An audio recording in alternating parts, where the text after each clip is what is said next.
What up, guys? Welcome back to the DIY channel, and we're talking about the steel again today. So I got a lot of questions about what temperatures to run it at, how long it takes, and how much return I get. And since I don't really discuss too much of that in some of the other videos, today I'm going to talk about that.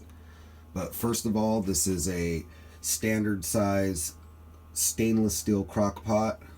I used a stainless steel compression fitting, which I'll put a link in the description below. It goes to a copper coil that goes to a regular stainless steel kettle.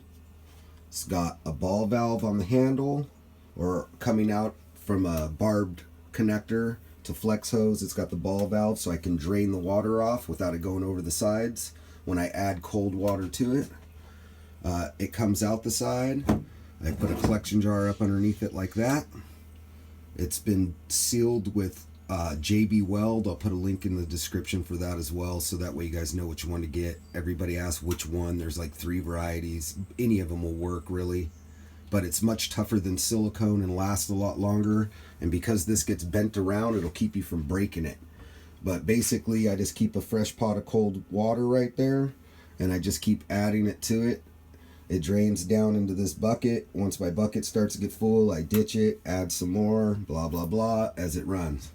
But that's how you cycle the hot water out. That's something you're just going to come over here and keep filling and touching and filling. You just don't want it to get too hot. It'll always be cold here. But once the top starts to get warm and steam a little bit, flush it out, start over. So basically, I run this on high. I don't know if you guys can see that. This is the bigger burner, not the littler one, and I run it on high. Now, I'm going to run it on high until the lid gets hot, and which it's just about starting to get hot. And you can start to hear it percolating in there. It's already pressurized, so we're good on the pressure part, but it takes so long to run this if you just keep it on its normal setting, which I'll show you guys in a second. But it'll take you a long time. This way, if you keep it on high until the lid gets hot and then turn it down, which I'll show you guys in a second, it'll speed up your time big time. So I'm going to go ahead and wait a minute and let this get hot, and then show you guys what it looks like as soon as I turn the temperature down. So it's been about 10 minutes, and now the lid is really hot to touch, and the pipe is just starting to get hot. And right about there is where I'm going to come over here, and let's see if you can see this. I'm going to go from high to right in between medium and high. I'm going to go right in the middle, right there. That's where I like to run this at. And from that point on, I can leave it on that all the way until I'm done. So from here, it's going to take about another 10-15 minutes before it's going to actually start kicking. So the time it takes from the time you put it on the pot with this size, on average, it takes about 30 minutes to 35 minutes almost every single time before it starts to kick. So I would check this about 20 minutes in and see how hot the lid is. You want to be about 10 minutes before that. You don't want it to boil over or anything like that. So come in here, set it down, 20 minutes in. 35 minutes in, you should be getting ready to kick. But you'll know when this water starts to steam. You can't see it yet, but it's starting to get there. So I'll wait for it to kick and then show you guys when it starts kicking. Oh, real quick mention. You can use this to do concentrated oils and different things like that, like cannabis oil or whatever you want to do, but you must put a double burner in. So that means you need a pot bigger than your kettle size, and you need to keep water in it. And you could keep a water bottle, a plastic water bottle handy to keep replenishing that. But you want to make sure that it's on a double burner and not sitting directly on top of the burner, so that way it doesn't boil in there, and you're just trying to steam it out, not boil it like you are the mash. So keep that in mind. If you are running anything other than these mashes or alcohols, you're going to want to put some type of double burner underneath your kettle. Okay, it just started to kick. Can you guys see that? So I'm going to let that run. And while it's running, I don't know if you can see this. It's real hard to tell in here with the light, but that water's steaming and it's warm to the touch. So I'm going to go ahead and turn my ball valve, get my water draining into the bucket down there, grab this one over here, Try to do this one hand and refill my pot.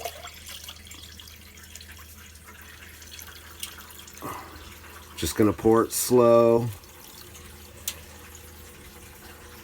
till I get down to about 3/4 of a bucket.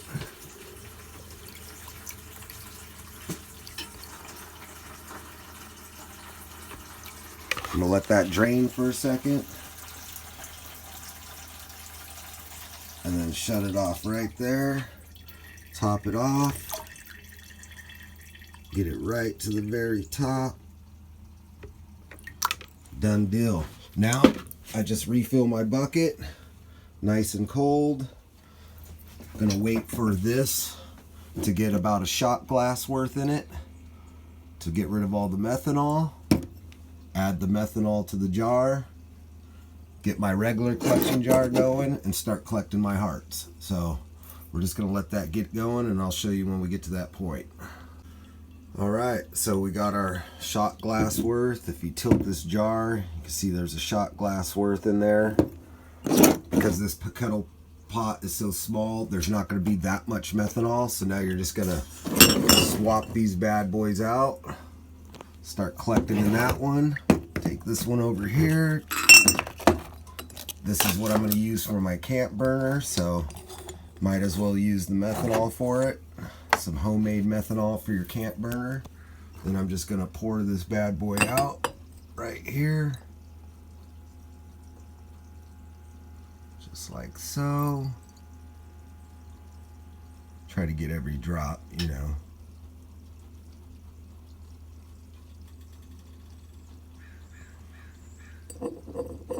Good enough for government work. Shake my jar out real good. I'll give it a good wipe, and then I'll use that to put the collection in as it's going. So now it's just about taking my time and doing my turns, cooling it down with the water.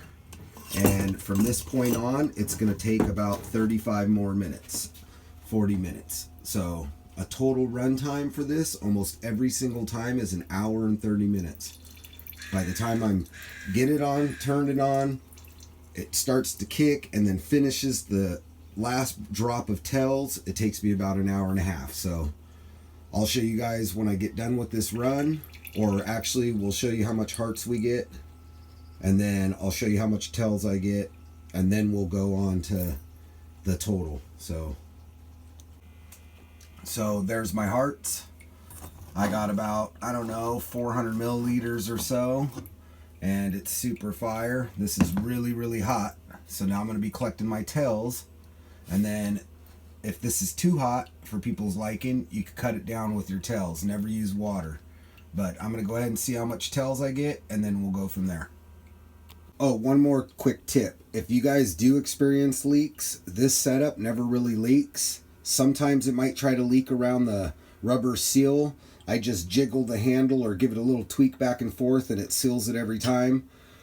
Sometimes it could leak right here at this fitting. And if that's the case and you guys do get leaks, I really recommend this Gerber rice cereal or the Gerber cream of wheat.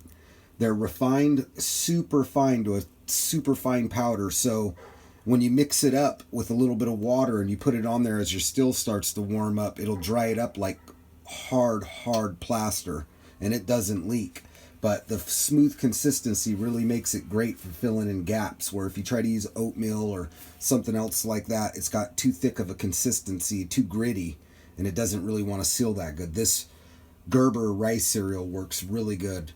So just a tip, if you guys get leaks, make sure you guys seal them off. You don't want these things leaking. Hey guys, it's been about 1 hour and 38 minutes, and it's pretty much done. I can put my finger under here and taste it, and it's starting to come out like water. So once you get to this point, I personally don't like to save it. You can see how much tells there is there. We only like to keep the nice hot stuff. See them bubbles? Them beautiful bubbles. They stay for a real long time in there. But I'm going to go ahead and shut it off now. So to show you guys how I do that, I'm I'm just going to come over here and kill this. Turn it all the way off. I'm going to let it simmer for a minute. I'll give it about, I don't know, 2 or 3 minutes to simmer. And then I'm going to come over here and I'm going to crack this valve right here. First, I'm going to pick this up and make sure it lets all the pressure out real slow. Then I'm going to crack this right here. So let me go ahead and let it sit for a second, and I'll come right back to it once I get that cracked off. So now that I cracked it, you can see it pouring out the other side. It's letting all that pressure out. And that's probably a lot more water than anything else. It's real sweet, like apple flavored water.